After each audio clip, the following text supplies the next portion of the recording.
Bienvenidos nuevamente a esta serie de estudios básicos sobre los fundamentos de la fe cristiana. Hoy vamos a desarrollar el tema número 8, que tiene por título El ser humano. Lo primero que vamos a desarrollar es sobre la creación del ser humano, la creación del hombre. La creación es maravillosa, el universo y todo lo que hay en él. Pero lo máximo de la creación, sin duda, lo es el ser humano. Y siendo el ser humano de inteligencia superior a cualquier otro ser viviente, ha buscado y busca la forma de entender su origen, como el de todas las cosas. Y la Biblia es una fuente confiable para conocerlo. El acto de crear al hombre fue propósito de Dios. Aunque todo lo que había hecho hasta ese punto él lo consideró bueno, la creación estaba incompleta sin el ser humano. El hombre no fue una idea de última hora, sino el resultado del premeditado propósito de la deidad. Dice Génesis 1:31, entonces Dios miró todo lo que había hecho y vio que era muy bueno. Luego de crear al hombre, tiene esta expresión, muy bueno. La Biblia revela hechos esenciales acerca de la creación del hombre, en los primeros capítulos de Génesis, como en numerosos pasajes. Y la creación se enseña claramente en toda la Escritura. Otro versículo también muy importante es Génesis 1:26. Entonces Dios dijo, hagamos a los seres humanos a nuestra imagen para que sean como nosotros. En este capítulo se refiere a Dios como creador unas 17 veces. Y además hay 50 referencias más en la palabra de Dios sobre Dios como creador del hombre. Vamos a nombrar algunos pasajes solamente. Salmos 8, 5 y 6. Sin embargo, dice, lo hiciste, hablando del hombre, un poco menor que Dios y los coronaste de gloria y honor. También dice Marcos 10, 6, pero desde el principio de la creación, Dios los hizo hombre y mujer. Y también hay otro pasaje en Lucas 3:38, hablando de la genealogía, dice, Adán era hijo de Dios. Entonces, según las escrituras, hay muchos pasajes que nos muestran a Dios creando al ser humano. Según en la palabra de Dios, el hombre y la mujer fueron hechos a imagen y semejanza de Dios, y Dios respiró en él aliento de vida. Dice, eso es lo que dice Génesis 2:7. Sopló aliento de vida en la nariz del hombre y el hombre se convirtió en un ser viviente. Este hecho de soplar aliento de vida califica al ser humano por sobre todas las otras formas de vida. Es a este aspecto de la creación del ser humano al que nos vamos a referir en este estudio, a aquello que nos hace semejante a Dios y diferente al resto de los seres vivientes creados. No nos vamos a referir en este estudio al cuerpo, a su forma y sus funciones. Eso nos llevaría a otro estudio donde la ciencia actual nos brinda una valiosa ayuda. Por lo tanto, vamos a ver acerca, siguiendo este pensamiento, sobre la naturaleza del ser humano. Los teólogos y estudiosos de la palabra han escrito mucho sobre la naturaleza del hombre.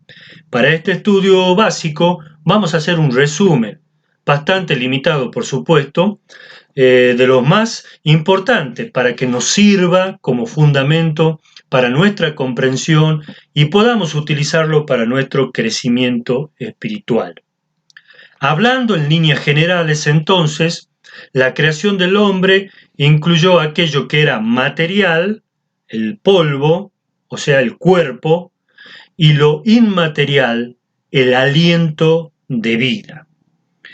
De esto lo que dice 2 Corintios 4:16. esta distinción. Aunque nuestro cuerpo, el hombre exterior, está muriéndose o desgastándose, dice otra versión, nuestro espíritu, el hombre interior, el aliento de vida, va renovándose cada día. En el pasaje de Génesis que hemos compartido, 4 veces se repite el propósito de crear al hombre a imagen y semejanza de Dios.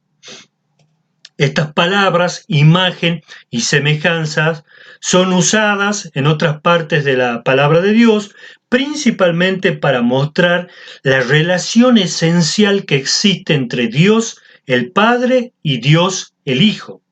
Por ejemplo, en 2 Corintios 4:4 dice este mensaje acerca de la gloria de Cristo, quien es la imagen exacta de Dios. Y también Colosenses 1:15 dice, Cristo es la imagen visible del Dios invisible. Está aquí citándose esta misma palabra, imagen y semejanza, para expresar, como dijimos, la relación especial que tenía entre Dios Padre y Dios Hijo. Imagen o semejanza quiere decir parecido, afinidad entre una cosa y otra. Como ejemplo, se toma una moneda que se funda en un molde. En un molde está la figura y al fundirse allí el metal queda impregnada o queda grabada la imagen o semejanza de ese molde. El hombre fue creado a imagen de Dios.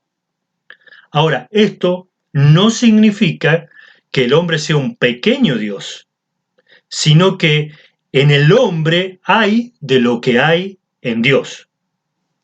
Por lo tanto, nos preguntamos, ¿en qué lleva el hombre la imagen y semejanza de Dios? En primer lugar, ¿será que Adán tenía una semejanza física de Dios? ¿Será que los primeros hombres tenían una semejanza física de Dios? Bueno, esto no es así.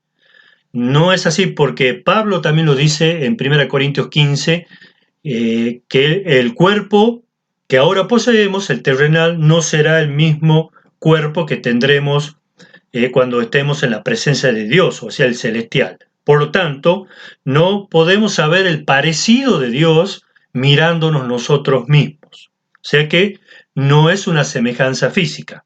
En segundo lugar, otra explicación puede ser que el hombre fue creado a la imagen moral o ética de Dios.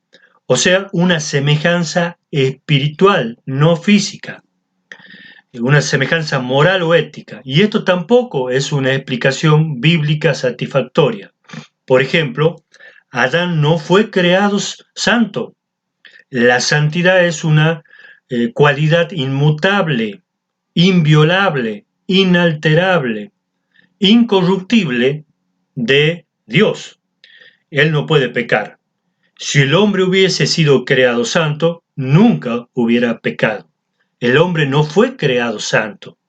Sí fue creado inocente y con capacidades de escoger y pecó. O sea que tampoco tiene una imagen y semejanza moral o ética. Cuando nosotros examinamos el relato de la creación del hombre, vemos, como dijimos recién, que Dios sopló aliento de vida o le dio espíritu. Esto quiere decir que fue dotado de capacidades que los diferenciaban de toda otra creación viva. Dios dotó al primer humano de personalidad, a fin de que como persona pudiera tener comunión con Dios, que también, como vimos, es una persona. Y esto no ocurre con ninguna otra creación.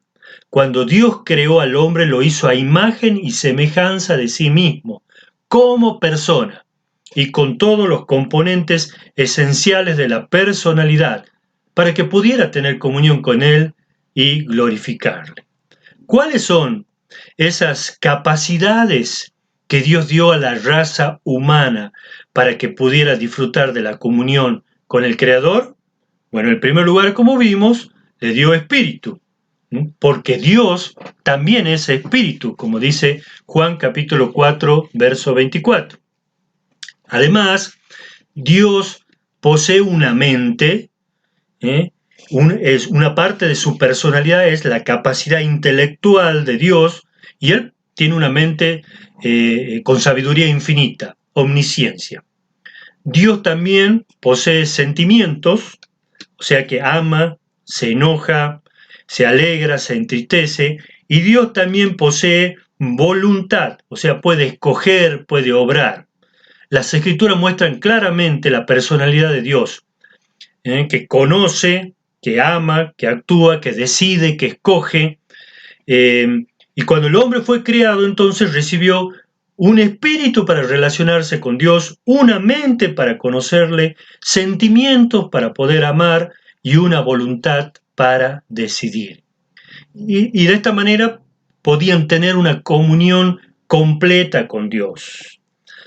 Comunión entre su espíritu, y utilizaron también su mente, sus sentimientos para amar a Dios, para amarse entre ellos, y usaron también la voluntad para decidir cuando Dios le decía algo. Entonces, de acuerdo con la palabra de Dios, el hombre consiste en espíritu y la mente, sentimientos y voluntad que eh, eh, componen lo que se conoce como alma. Y además, también está formado por el cuerpo, por lo visible, por lo material.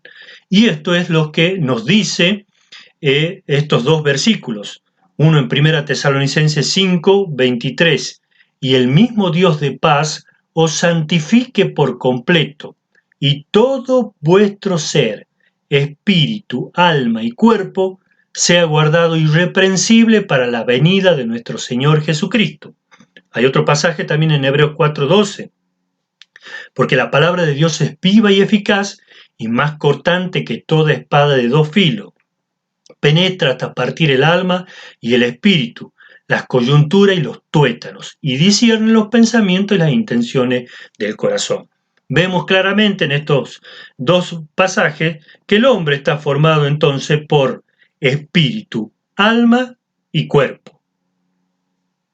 Vamos a estar entonces viendo cada uno de estos componentes de la naturaleza del ser humano. En primer lugar, el espíritu. El espíritu es la parte que consta de intuición, de la intuición, la comunión, que puede tener comunión y conciencia. Es la parte del hombre que es capaz de contemplar a Dios. El espíritu se origina de Dios, porque Dios es espíritu, y todos los seres humanos tienen espíritus. En algunos pasajes de la palabra de Dios, el espíritu del hombre también es mencionado como el corazón del hombre. El corazón es un concepto muy amplio, tanto en el Antiguo como en el Nuevo Testamento. Se usa como 955 veces la palabra corazón, y representa el centro y la base de la vida, tanto del aspecto físico como el de psíquico. Solo en pocas ocasiones, cuando se ve la palabra corazón en la Biblia, se refiere al órgano físico. En la mayoría de los casos se emplea para denotar el hombre interior, la esencia de muchas facetas de la personalidad. Y en este caso también, en algunos pasajes, cuando se habla del corazón, se está hablando del espíritu, como Romanos 10:9, que dice, si crees en tu corazón, serás salvo. Además, para el creyente, el corazón es la habitación del Padre. Santificad a Dios en vuestros corazones. Se está refiriendo allí al espíritu, el corazón como espíritu. También es la morada del Hijo, para que habite Cristo por la fe en vuestros corazones, y también es la morada del Espíritu Santo, y nos ha dado las arras, dice 2 Corintios 1:22, del Espíritu en nuestros corazones. También hay un término que se utiliza en la palabra de Dios que tiene que ver con el Espíritu, que es la conciencia. La conciencia es un testigo dentro del hombre que le ordena hacer lo que él considera correcto y no hacer lo que cree incorrecto. La palabra conciencia aparece solamente en el Nuevo Testamento y en estos versículos también se equipara a lo que correspondería a el espíritu como uno de los componentes de la naturaleza del ser humano. Juan 8:9 dice, pero ellos al oír esto, acosados por su conciencia, salían uno a uno. Romanos 2:15, porque su propia conciencia y sus propios pensamientos o los acusan o bien les indican que están haciendo lo correcto. Además, la conciencia puede llamarse a testificar de la profundidad y la realidad de una dedicación espiritual, como dice Romanos 9:1. Mi conciencia y el Espíritu Santo lo confirman. Esto es entonces, en forma resumida, lo que es el espíritu en el hombre. En segundo lugar, el hombre también está formado por el alma. Y el alma consta de algunos componentes, como hemos visto. La mente o el intelecto, las emociones o los sentimientos y la voluntad o la capacidad volitiva. En primer lugar vamos a ver la mente. La mente es un concepto ya más característico del Nuevo Testamento e incluye las facultades de percibir, de entender, como la de juzgar y determinar. También la palabra de Dios en ocasiones habla del corazón como el asiento de la vida intelectual. Por ejemplo, en Salmo 119:11 se dice que a través del corazón se obtiene conocimiento de la palabra. He guardado tu palabra en mi corazón para no pecar contra ti. También se lo muestra como la fuente de malos pensamientos, pues del corazón salen los malos pensamientos. Tiene pensamientos e intenciones, como dice Hebreos 4:12, dicen los pensamientos y las intenciones del corazón. La mente ocupa un lugar central en el desarrollo espiritual. Dios la usa para el entendimiento de la verdad. Dice Lucas 24:45, entonces les abrió el Señor Jesús la mente para que entendiesen las escrituras. Este es uno de los componentes entonces del alma, la mente. En segundo lugar, tenemos las emociones o sentimientos que también forman parte del alma. Amor, odio, misericordia, rencor, culpa, enojo, alegría, etc. También la palabra de Dios en ocasiones habla del corazón como el centro de la vida emocional, porque el corazón ama, como dice Mateo 22:37, amarás al Señor tu Dios con todo tu corazón, se alegra, vosotros tendréis cánticos como de noche en que se celebra Pascua y alegría de corazón, dice Isaías 30:29, y también puede estar afligido, como dice Romanos 9:2, que tengo gran tristeza y continuo dolor en mi corazón. Esto es con respecto entonces a las emociones o sentimientos. Y el tercer componente del alma es la voluntad. ¿Qué es la voluntad? Es decidir hacer lo bueno o lo malo. Y también en ocasiones la palabra de Dios habla del corazón como el centro de la vida volitiva, porque busca, dice Deuteronomio 4:29, si lo buscare, esa decisión de todo tu corazón y toda tu alma, y es capaz también de escoger, como pasó con el faraón, que dice que el corazón de faraón se endureció y no los escuchó. Estas entonces son las facetas de la parte inmaterial del hombre, por la cual puede glorificarse a sí mismo y glorificar y servir a su Señor. El espíritu y el alma. Y el alma, dentro del alma, la mente, las emociones y la voluntad. Y el tercer componente del ser humano sería entonces el cuerpo.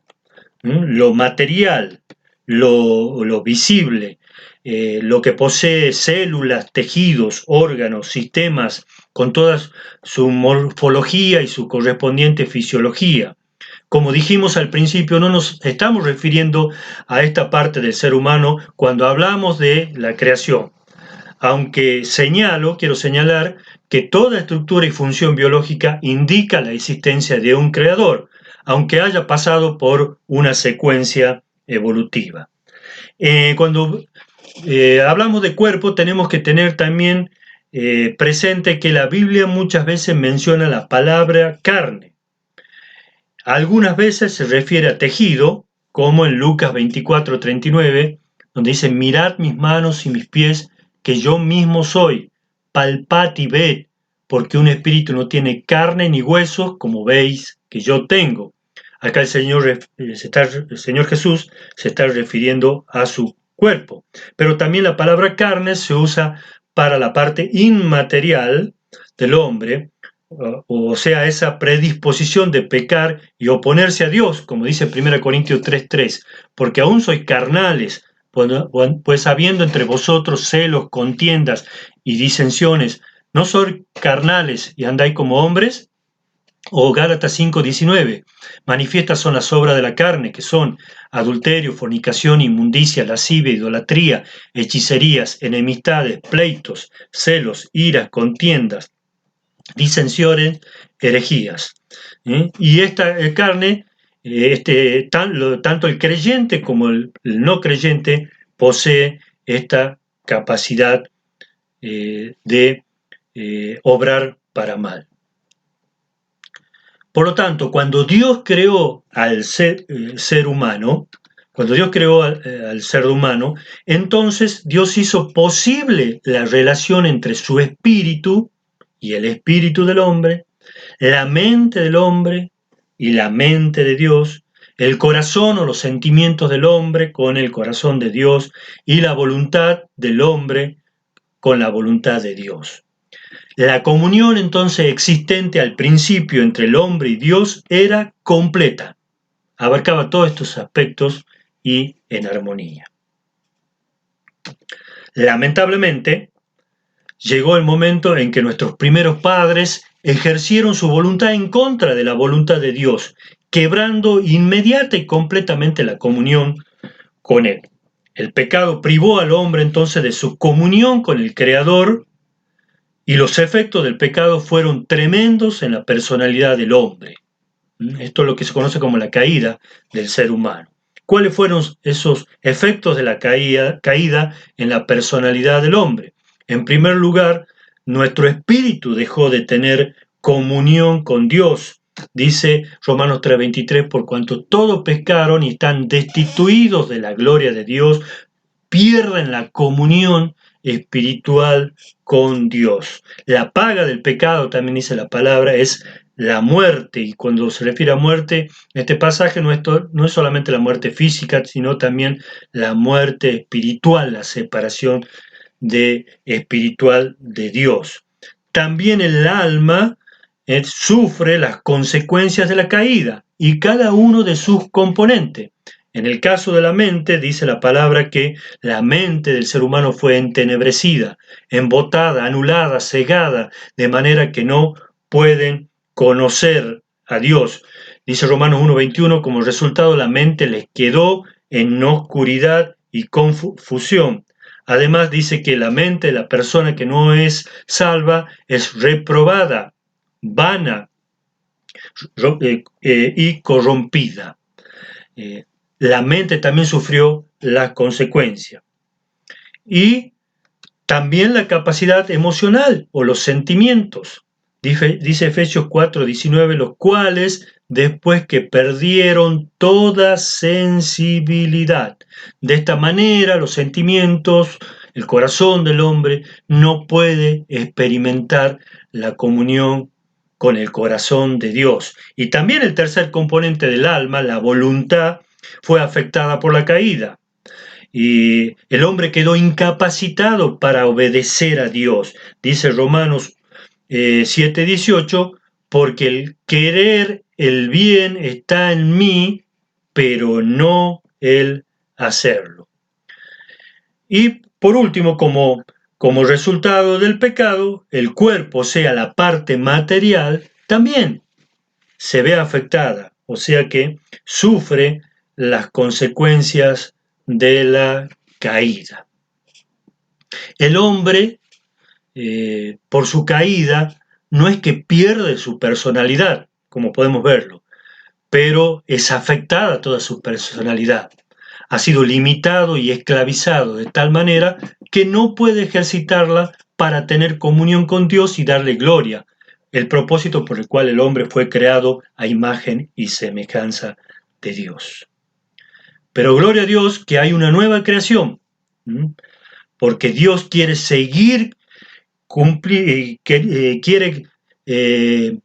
seguir cumpliendo con su propósito, sigue queriendo cumplir con su propósito, como dice 2 Corintios 5:17, de modo que si alguno está en Cristo, nueva criatura es una persona nueva, dice otra versión. Las cosas viejas pasaron y aquí todas son hechas nuevas. Con la nueva creación, Dios recrea nuestra imagen y semejanza de Dios. Hace una nueva criatura, una nueva persona para volvernos a la imagen y semejanza de Dios. Dice 2 Corintios 3:18, por tanto nosotros todos, mirando a cara descubierta, como en un espejo la gloria del Señor, somos transformados de gloria en gloria en la misma imagen, como por el Espíritu del Señor. Romanos 8:29, porque a lo que antes conoció, también los predestinó para que fuesen hechos conforme a la imagen de su Hijo. La pregunta entonces es, ¿qué ha hecho Dios para que podamos recuperar la comunión con Él?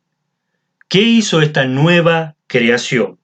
Bueno, en primer lugar, trabajó sobre el espíritu, porque el nuevo nacimiento es una experiencia espiritual, que si bien afecta todas las áreas de la vida del ser humano, ocurre primeramente a nivel de su espíritu. El nuevo creyente, la persona que recibe al Señor Jesús en su corazón, recibe una nueva naturaleza.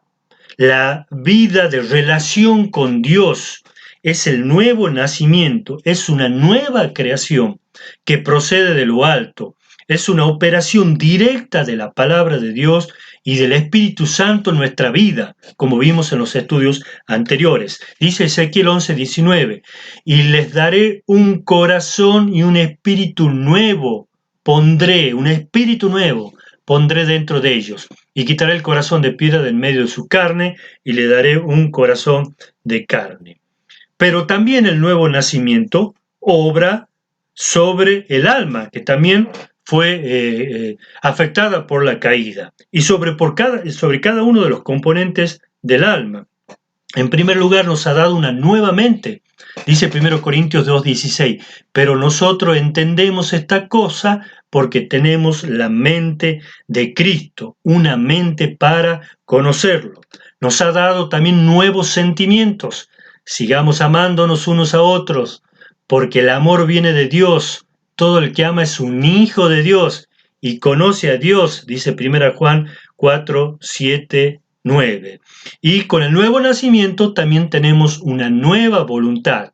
Dice Filipenses 2:13, porque Dios es el que en vosotros produce así el querer como el hacer por su buena voluntad. Y por supuesto, por último, nuestro cuerpo también sufre las consecuencias para bien debido al nuevo nacimiento.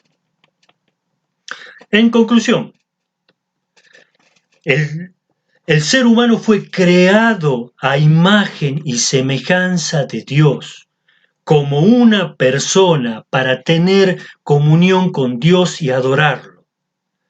Por la caída en el pecado, el hombre perdió esta comunión. Pero por la obra de Cristo, el ser humano puede ser recreado, una nueva creación, y disfrutar de la comunión con Dios y adorarle para siempre. Muy bien, que el Señor bendiga estas palabras, estas porciones. Es un estudio muy amplio, hemos tratado de resumir para hacerlo más sencillo posible, pero que Él nos ayude a poder comprender un poco más del propósito por el cual fuimos creados, y es de poder tener comunión con Él y glorificarle para siempre. Y entender los efectos devastadores de la caída, pero alabar a Dios porque Él nos ha hecho nuevas criaturas por medio de la obra de Cristo Jesús en la cruz a favor nuestro. Y ahora toda persona que confía en el Señor Jesús como su Salvador puede recuperar esta comunión plena con el Señor y disfrutar de Él por toda la eternidad. Informamos entonces la bibliografía que nos ha sido de utilidad para este estudio. Hay mucho material sobre este tema y les animo a poder, a aquellos que les interese, a poder profundizar sobre ello. Y las actividades prácticas para que el estudio quede más fuerte en nosotros, para que quede con mayor utilidad. En primer lugar, ¿qué significa que el ser humano fue creado a imagen de Dios? ¿Qué significa el ser humano fue creado a imagen de Dios? En segundo lugar, ¿cómo afectó la caída al alma del hombre? Los efectos de la caída en el pecado, ¿cómo afectaron a ese componente del hombre que es el alma? Y en tercer lugar, ¿qué hizo Cristo para que volvamos a tener comunión con Dios? Terminamos este tiempo también con una alabanza, en donde expresa que debemos ofrecer al Señor todo nuestro ser, honrarle y glorificarle con todo nuestro ser, espíritu, alma y cuerpo. Muchas gracias.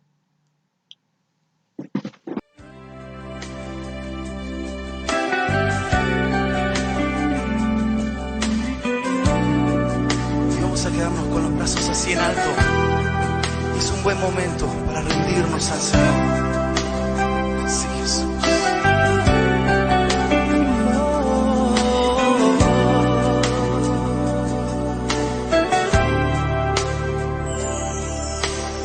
Este es mi deseo, honrarte a ti con todo mi ser, te adoro a ti.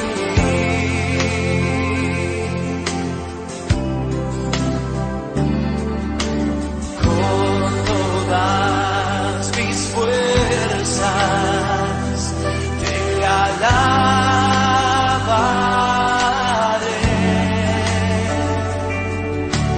Mi adoración eres tú.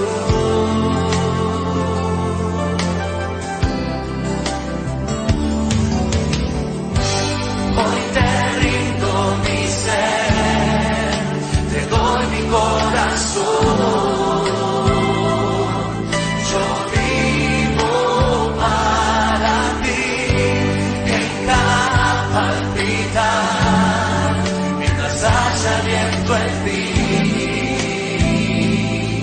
Dios, haz tu obra en mí. Hoy te rindo mi ser, te doy mi corazón. Yo vivo para ti, en cada palpitar, mientras haya viento en ti. Dios, haz